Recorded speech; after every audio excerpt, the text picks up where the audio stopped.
problem we face here is the fact that the whole world system is on the edge of some frightening development. It takes the form of the fact that the largest part of the world is divided between two forces, which are, one is chosen to go to thermonuclear war, and the other is regretfully mobilizing to defend against that kind of war. The question is uncertain.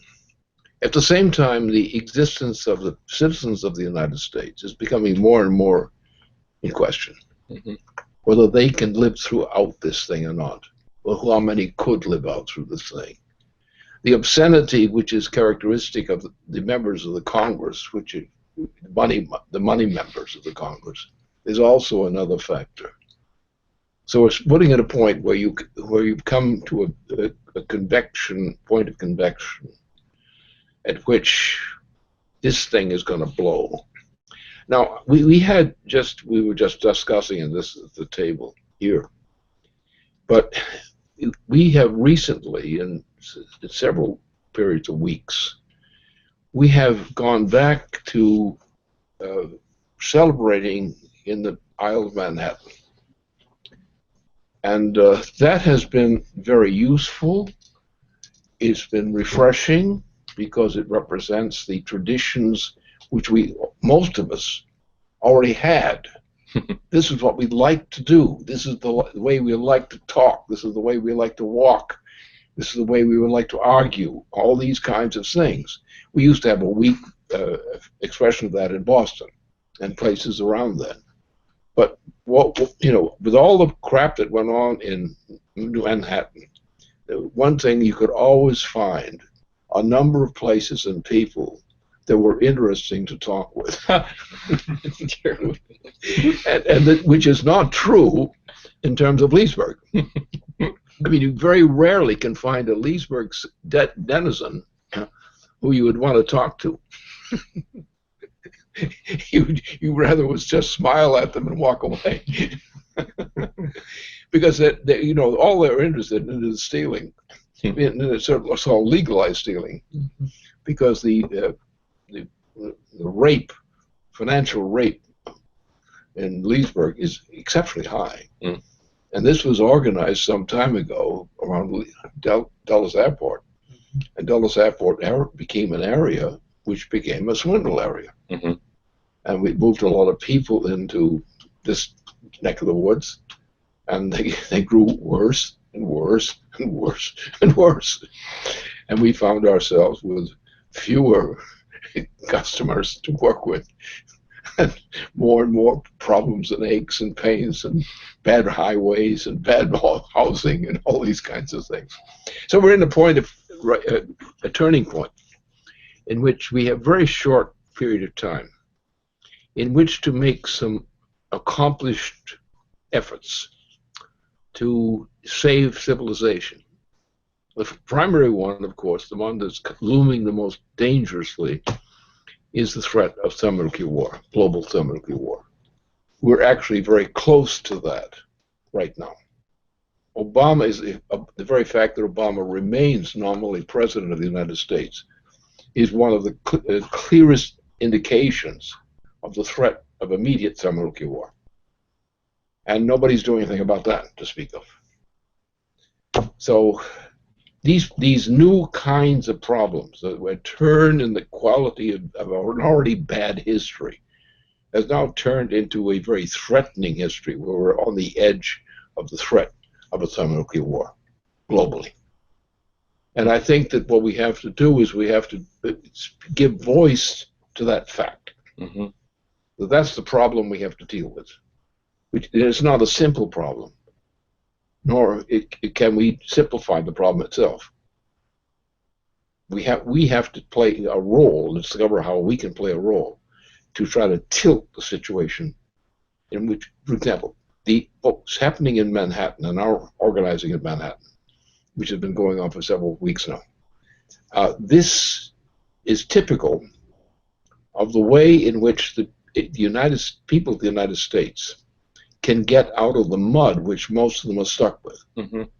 Manhattan and its experience provides an occasion where people can assemble in fairly large numbers, of absolute numbers, in an audience, perform an important performance of artistic and related nature. Walk out from that area rejoicing in what they've experienced and coming back now with more of them coming back for the next weekend's performance. We don't have that in Leesburg. I can tell you that for clear. Leesburg is a dump. And unfortunately, some of us are forced to inhabit that dump, which we regret very much. But there are parts of the United States where and New York is a good case of this. Yeah, New York City is a very mixed place when you take it on the average. But if you take within it, what does it allow to exist within it? And you'll find people of all walks in life, in terms of financial related states, education, so forth. And amid all the swirl and whirl and so forth of the Manhattan area, there are people there who will tend to assemble around themselves and to present an argument, a case, an experience, collective experience, which stimulates them and makes them rejoice in the fact that they were there. And that we don't have in much of the United States. We don't have that kind of thing. So I think what we have to do is take the case of the New York City experience, as we've experienced it recently as a sort of an experimental operation, and realize that that is an example of what we must apply to what we discuss here in order to define the concept of how could we take this drudgery of the U.S. economy and its features, to recognize that what kind of steps do we take, in what direction to turn this thing around so the old drudgery and the old degeneracy and so forth no longer controls us. Because we're on the urge, if we just keep going along, sliding along, letting the flow take us, we are going to be all pretty much dead. Civilization is going to be dead. It's to the degree that in various parts of the world, there are nations in some cases, or in large parts of the populations in other cases, that if they can move this process, we can turn and get rid of evil like Obama himself, who is the epitome of evil, disgusting evil. We could do something to get our nation back as a nation with some perspective of a future. Because if we don't, if we just sit here and go through the routines, we're going to die, because we're going to die quickly of a thermonuclear war. And I think the time has come for we have to say, this is a date. Let's look at this date. It may not be the best date to choose, but it's a date we might use usefully to say, what are the challenges which we must respond to now in order to save civilization? Well, I had the opportunity to be at this event in New York, which I thoroughly enjoyed. And I mean, this is the fourth, I think, in a series of such events that have occurred, and they're going to be ongoing. There's another one scheduled for the beginning of December. And what this is just a very high caliber of personalities that are gathered together in one room who are having a very serious discussion. No fluff, no BS. A very serious discussion that's not defined by popular opinion, but it's defined by where we have to go. And one of the major thrusts of this, obviously, was the initiative now that the United States must immediately join the BRICS. And this is the subject of the petition which was being circulated at this event. And this was really the overarching idea in the question of the memorial for Kennedy. This is what the Kennedy policy would have been.